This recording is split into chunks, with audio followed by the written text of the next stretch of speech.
Hey guys, Eric here out at the Bethlehem Golf Club. In today's video, we're going to talk about how to stop getting stuck on your back foot, a problem that a lot of students I see have. I'm going to show you the two-step process I use to get rid of that, along with my two favorite drills. Before we dive into that, a quick word from today's video sponsor. All right guys, I want to thank today's sponsor to this video, the Divot board. Now this is one of the coolest training aids that I've been trying. I've been trying this for the past couple of weeks. And what this does is helps show you your low point. I have people say all the time, Eric, how do I know when I practice that I'm hitting the ground in the right space? Voila, Divot board. So how it works here is you put the ball right in the middle, and I'm going to hit some shots, and you're going to be able to see it actually shows you where your club hits the turf. We know one of the fundamental pieces to hitting the ball solid is being able to hit the ground at or in front of the golf ball. It gives you instant feedback, so you know right away what to feel to hit ball first, ground second. If you're practicing on mats or at home, I like this Divot board. I've been testing it out the past couple of weeks. I'm gonna use it for my game. I highly suggest that you would use this as well. We'll put a link down in the description down below. You can check it out. All right guys, so getting stuck on your back foot. This is one of the things that comes up a ton on the players that I work with at CogornoGolf.com. I think typically the higher the handicap or the newer the player is to golf, the bigger issue this is. And of course, getting stuck on your backside, you can see if you go on a course and watch people tee off or play for a while, or if this is you, it's a swing that looks something along this lines, right? We got too much weight back on the back foot for too long, kind of hanging back behind the ball. And of course, the main reason this is a big issue is because of contact or low point. I've got a 7-iron in my hands and I'm trying to get this ball off of the ground, fairway, rough, wherever I'm at, and hit it solid towards my target. There's a one-to-one correlation with where my weight is and the odds of successful contact. The more weight that I have on my back foot, the higher the likelihood my club is going to hit the ground behind the ball or completely miss the ground and hit a thin shot. The more I'm able to get my weight moving forward, you can clearly see that that would give me better odds of getting the club to hit the ground in front of the golf ball for solid contact. That's the main reason we don't want to hang back on our back foot. And that's the main reason all these models will show in this video. You'll clearly see with the line down their leg how much they move forward throughout the entire downswing, and they all get finished in a very similar position. Success leaves clues, right? If all of the good ball strikers finish here, even if we don't know why, we know we want to get to that spot. So from a feel perspective, there's a two-step process we use, and then we'll dig into the drills. I'm just going to come closer to the camera so I can see myself here. What I want you to imagine first, you're just going to see my upper torso and that's fine, is I want you to imagine there's a line down my left ear and my left hip. Now, when I start my downswing, I need to feel like both my upper and my lower centers push forward of the line. Both of them first. I'm going to show you in step 2 what to do. But from here, my head and my hip push forward of the line. Push forward of the line. You see that? And we'll put some visuals on the screen so you can see that. But if you're stuck on your back foot before we get to the first drill, I want you to have those sensations. When you make your backswing, you need to feel like all of you pushes forward toward the wall. I understand that's exaggerated. I understand that might be a bit too much. That's okay. If you're coming from hanging on your back foot, you're gonna likely need to feel wildly forward just to get to look like those models we have. So my sensation is almost like there's a wall there, right? The video we did with John Dunnigan. And I'm feeling like the wall, my hip and my head, I'm breaking through those. If there's a scale underneath my feet, let's just say for the sake of simplicity during late backswing, I'm 50-50. I feel like I'm going forward and I'm pushing under that scale about 80-20. So I'm adding weight down and forward to my left leg, and I'm decreasing or unweighting underneath my right foot.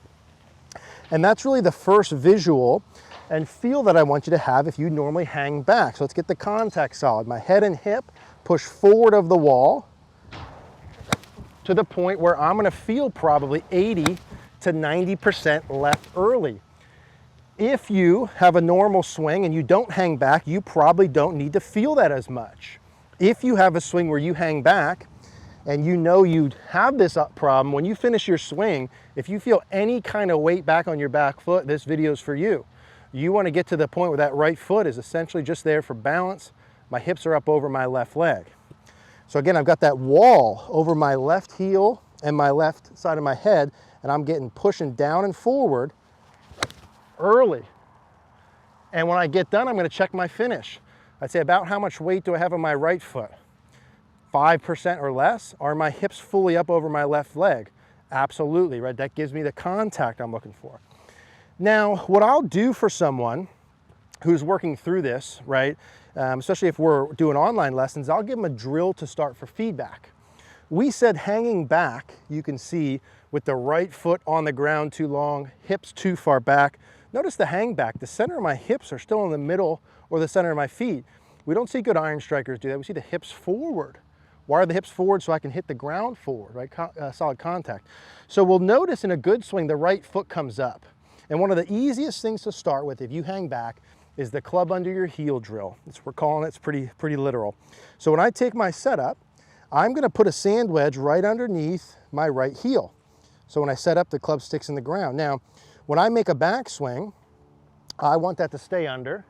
It should stay under for the early part of the downswing as I'm getting my left knee, my left hip, my left shoulder, my head, all of it pushing forward towards the target. Okay, Eric, isn't that too much? Yes, but you're hanging back. We need to overdo this a little. Now from here forward, I'm not going to keep the club under my heel forever. Okay, I'm going to let that club pop out from underneath my heel into my follow through. So I want to make sure I hear the thud of the club behind me. This would be step one of getting your weight forward. If we do this, we know we got our weight forward. Then the only question is how much, how soon do we need to do it, which we'll talk about next. So normal setup, I'm going to feel like I'm pushing through the wall, and I want the club to come up just past impact. And those are all beautifully solid shots. Now there's some other things you get benefits from this pushing forward. There's some club path things, there's some speed benefits, but we're really talking contact in today's video. One more time, club goes under, and you just use like a sand wedge for that. I'm gonna feel like my left knee, hip, shoulder, head all break through the wall. If you draw a line down all of them at the top, break through that to start down. Notice their head goes forward, right? Their head goes forward a bit to start down. Everything goes forward, let the club fall. Good, and we're looking to see an immediate improvement with contact when we do this. If you really keep your heel down long, like forever, you may need to feel like it starts popping up a little sooner. You may even need to feel as though the club starts falling like right from the top. Oftentimes you have to feel something a lot sooner in your swing for it to show up when you want. So the same thing with this shifting motion. I'm saying really you're breaking through the wall. You see in them, they're breaking through during the early downswing, but you may need to feel like that starts happening like 3/4 of the way back. You start pushing forward. Get at least 80% under that foot to start down. Remember, you have to exaggerate. You have to exaggerate. So that would be like phase one, okay? Step one or phase one of getting off your back foot is move every freaking thing forward. Hips, head, shoulder, the whole thing. Phase two is what you'll see in some of these videos, what the great ball strikers do. And once you get past just kind of normal contact to really optimize how high you hit it, how far you hit it, the direction, is you want to get everything moving forward from about the top to left arm parallel. From that point, you'll see their right hip keeps moving off the wall, their hips keep pushing forward, but their head stays back. Now, if you're someone who hangs back, I do not want you to skip to step two too soon. I want you to get good for at least the first 4 weeks. I would tell someone online, first 4 weeks, at least get good at this motion. I'm tossing the club back, I'm pressing, breaking the wall. I'm tossing the club back, I'm pressing, breaking the wall. Be okay with your head going a little forward. You might be a little too steep, your path might be a little too left, that's okay. Get the contact good. As we go forward, if you try and do hips forward, head back too soon, you're like, what the heck, I feel like I'm hanging back. I thought I wasn't supposed to. Exactly, we gotta ease our way into this, okay? But once we do get good at moving everything forward, now my hips keep pushing, my hip keeps coming off the line, but notice my head stays back. I put this club in line with the ball, my hips push forward of it, but my head starts to stay back over that, right, until my arms get parallel to the ground. So the advanced version is break the wall early, keep pushing the hips forward, but keep the head back. Now you still got to get the hips and weight forward. Again, step 2, I'll just show you what that looks like here. Get everything pressing forward, but then you go head forward or hips forward, head back. That'll get you more height, more speed, more distance, a little bit more draw pattern. So most importantly, to get off your back foot, start with the club under your foot. Imagine you've got a wall there. Get all of you, hips, head, all of you going forward. All of you going forward. You'll probably need to feel like the club falls out sooner than you think.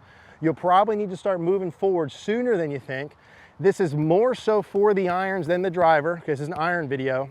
Once you get that part good, if you need to optimize, hips forward, head back. If you want us to check out your swing, we'll put cogornogolf.com on the screen. We'll also put another card, similar style video. If you guys have any questions at all, leave a comment down below. Thanks for watching.